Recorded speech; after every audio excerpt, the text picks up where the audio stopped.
Assalamualaikum warahmatullahi wabarakatuh. Selamat pagi anak hebat. Bertemu kembali bersama Ibu. Di sini kita akan mulai pembelajaran hari ini, yaitu tema 6, subtema 2, pembelajaran ke-1, materi tentang ilmu pengetahuan alam, yaitu tentang daur hidup makhluk hidup. Tapi sebelumnya, Ibu tidak akan pernah bosan mengingatkan kepada kalian agar senantiasa menerapkan protokol kesehatan dalam kehidupan sehari-hari. Karena kita masih dalam masa pandemi dan pandemi ini belum berakhir ya. Jadi kita harus senantiasa menjaga pola hidup sehat dengan menerapkan 3M. M yang pertama yaitu senantiasa menggunakan masker. Kemanapun kita akan keluar rumah selalu pakai masker. M yang kedua adalah mencuci tangan. Rajin-rajinlah kalian mencuci tangan dengan menggunakan sabun dan air yang mengalir. M yang ketiga adalah selalu menjaga jarak. Hindari kerumunan yang bisa menyebabkan terpaparnya kita dengan virus COVID-19. Oke anak hebat, untuk materi hari ini kita mulai saja, yaitu dengan membahas tentang daur hidup hewan. Apa itu yang disebut dengan daur hidup? Ya, daur hidup adalah tahap perubahan yang dialami oleh makhluk hidup selama hidupnya.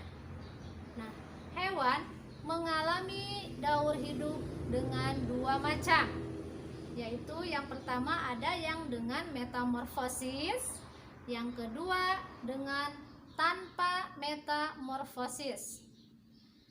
Hewan yang mengalami metamorfosis ada yang tidak mengalami metamorfosis. Nah, sebelum kita masuk ke contoh-contohnya, kita akan pelajari dulu apa sih itu metamorfosis. Pernah gak kalian mendengar istilah metamorfosis? Ya, metamorfosis adalah tahap perubahan bentuk yang tampak berbeda yang dialami oleh hewan dari sejak menetas sampai menjadi hewan dewasa. Ya, jadi tahap-tahap perubahan bentuk ya, intinya itu untuk metamorfosis itu. Nah, di sini kita akan membahas satu persatu ya. Ibu akan menjelaskan satu persatu dari contoh hewan yang tadi ada yang mengalami metamorfosis, ada yang tidak mengalami metamorfosis ya. Untuk yang pertama, hewan yang tanpa mengalami metamorfosis ya. Jadi hewan tersebut dari sejak lahir, dari sejak menetas sampai dewasa itu tidak mengalami perubahan bentuk yang terlalu berbeda ya. Contohnya ada ayam, ada kucing, kambing, ada burung, ada ikan, dan masih banyak lagi yang lainnya, hewan-hewan di sekeliling kita yang tanpa mengalami metamorfosis. Oke, kita bahas satu saja ya. Dari contoh hewan yang tidak mengalami metamorfosis ada ayam. Ya. Kalian tahu ayam? Pasti tahu ya, karena ayam itu banyak terdapat di sekitar tempat tinggal kita. Ayam itu mulai mengalami perkembangan, perubahan bentuknya itu dari awalnya telur ya.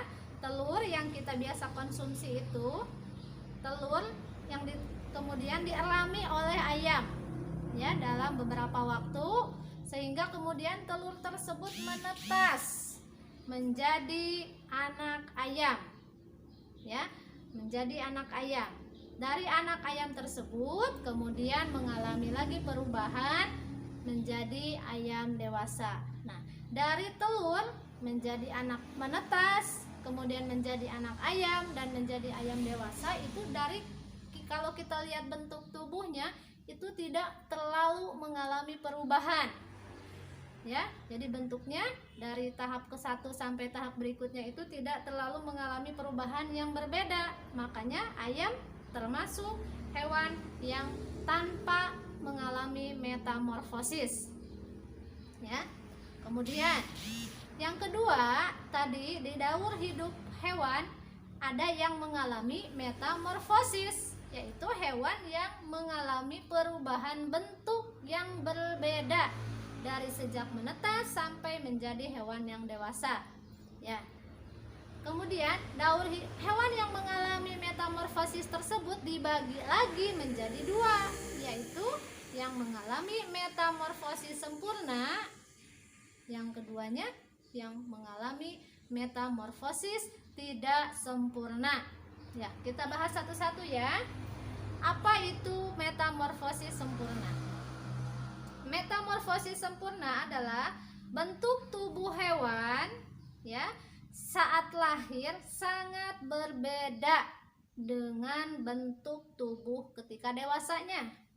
Ya, dari hewan tersebut ketika lahir sampai dia dewasa itu bentuk tubuhnya itu sangat berbeda jauh ya, sangat berbeda sekali. Nah, itu hewan tersebut termasuk hewan yang mengalami metamorfosis sempurna.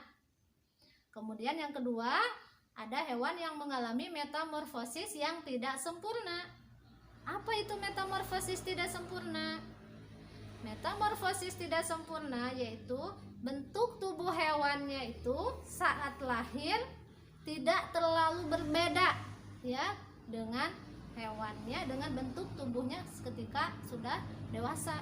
Jadi dari ketika dia lahir sampai dewasa itu mengalami perubahan bentuk tubuhnya itu yang tidak terlalu berbeda ya.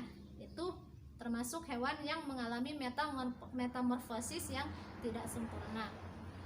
Nah, di sini Ibu punya contoh untuk hewan yang mengalami metamorfosis sempurna, yaitu ada kupu-kupu, kemudian ada lalat, kemudian ada juga nyamuk ya. Dan nanti kalian bisa mencari lagi contoh-contoh lain dari hewan yang mengalami metamorfosis secara sempurna. Kemudian untuk contoh, kita ambil satu contoh ya untuk hewan yang mengalami metamorfosis yang sempurna, yaitu seekor kupu-kupu. Seekor kupu-kupu itu awalnya itu dia bentuknya itu telur ya, telur yang menempel di daun. Telur yang menempel di daun tersebut kemudian bermetamorfosis menjadi seekor ulat ya. Kalian bisa bayangkan kan, dari telur menjadi ulat itu perbedaannya bentuknya itu sudah berbeda ya. Kemudian ulat tersebut itu menghasilkan semacam benang-benang sutra ya, benang-benang sutra, kemudian melepaskan kulitnya. Pada tahap berikutnya dia melepaskan kulitnya dan menjadi kepompong ya, dari ulat berubah menjadi kepompong. Nah, ketika menjadi ulat dalam fase kepompong tersebut, kulit kepompong itu kuat ya, sangat kuat sekali untuk melindungi ulat yang ada di dalam tubuhnya itu, di dalam kepompongnya itu, agar bisa kemudian bermetamorfosis menjadi seekor kupu-kupu yang cantik ya. Itu contoh metamorfosis yang sempurna. Jadi kalian bisa melihat sendiri ya, dari telur kemudian berubah jadi ulat, dari ulat berubah lagi jadi kepompong, dan kepompong berubah jadi kupu-kupu. Itu perubahan bentuknya sangat berbeda, dan itu termasuk contoh metamorfosis yang sempurna ya. Kemudian selanjutnya, contoh-contoh apa saja hewan yang mengalami metamorfosis tapi tidak sempurna di dalam kehidupan kita sehari-hari ya. Nah, sini Ibu punya beberapa contoh hewan yang mengalami metamorfosis yang tidak sempurna. Di antaranya ada capung, kecoa, ada belalang, dan masih banyak lagi lainnya ya, hewan yang mengalami metamorfosis tidak sempurna ya. Ibu bahas satu saja contohnya ya. Metamorfosis dari seekor belalang. Belalang awalnya itu berbentuknya telur ya, telur kemudian berubah menjadi anak belalang. Anak belalang itu biasa kita kenal dengan nimfa 1 ya. Anak belalang itu karakteristiknya itu sama, sudah punya kaki, sudah punya tangan, tapi dia belum memiliki sayap ya. itu masuknya dalam nimfa 1. Kemudian dari nimfa 1, belalang tersebut berubah lagi menjadi seekor belalang ya yang sudah memiliki sayap. Itu nimfa 2 ya. Dari nimfa 2 kemudian dia berubah lagi menjadi belalang dewasa yang sudah siap untuk menetaskan telurnya. Dan itu terus berlanjut seperti itu ya. Dari penjelasan tadi bisa kita lihat bahwa dari mulai telur menjadi nimfa 1, nimfa 2 dan kemudian ke belalang dewasa itu, seekor belalang tidak terlalu mengalami banyak perubahan pada bentuk tubuhnya, dan itu disebut dengan metamorfosis yang tidak sempurna ya. Anak hebat, untuk materi hari ini Ibu cukupkan sampai di sini ya. Kalau misalnya nanti ada pertanyaan yang kalian ingin ajukan, bisa diajukan langsung ke Ibu ya. Mudah-mudahan bisa dipahami penjelasannya. Sampai bertemu lagi di materi yang selanjutnya. Assalamualaikum warahmatullahi wabarakatuh.